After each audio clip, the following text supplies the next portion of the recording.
Želim da investiram, ali se bojim da ću izgubiti novac.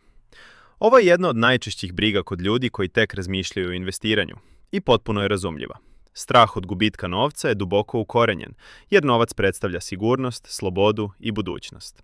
Ali upravo taj strah nas često drži u zamci. Čuvamo novac na sigurnom mestu i mislimo da smo zaštićeni. Međutim, najveća greška nije što možemo da izgubimo novac na berzi. Najveća greška je što ga sigurno gubimo ako ga ne investiramo. Jer novac koji stoji mirno svake godine gubi kupovnu moć zbog inflacije, čak i kada ga uopšte ne diraš. Zamisli da danas imaš $100.000 i planiraš da ga ne diraš narednih 20 godina, do penzije. Ako ga ostaviš ispod dušeka ili na tekućem računu bez kamate, inflacija od prosečno 2% godišnje radi svoj posao tiho i neprimetno. Za 20 godina tih $100.000 će imati kupovnu moć od oko $67.000. Izgubio si skoro 33% realne vrednosti, a nisi uradio ništa rizično. To nije hipotetički scenario. To se dešava svakome ko čuva novac na ovaj način, bez kamate na investiciju. Sada uzmimo drugi scenario. Odnesi tih $100.000 u banku i oroči ga na 20 godina uz prosečnu kamatnu stopu od 3% godišnje, što je realno za duže oročenje u stabilnim vremenima.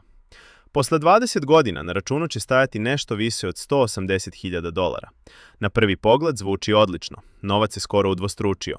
Ali kada oduzmemo inflaciju od 2% godišnje, realna kupovna moć pada na oko $134.000. To znači da si u realnom smislu ostvarili rast od samo oko 35% za 20 godina, ili prosečno 1,5% godišnje posle inflacije. Bolje nego ispod dušeka, ali daleko od toga da novac zaista radi za vas i da vas štiti od rasta cena u budućnosti.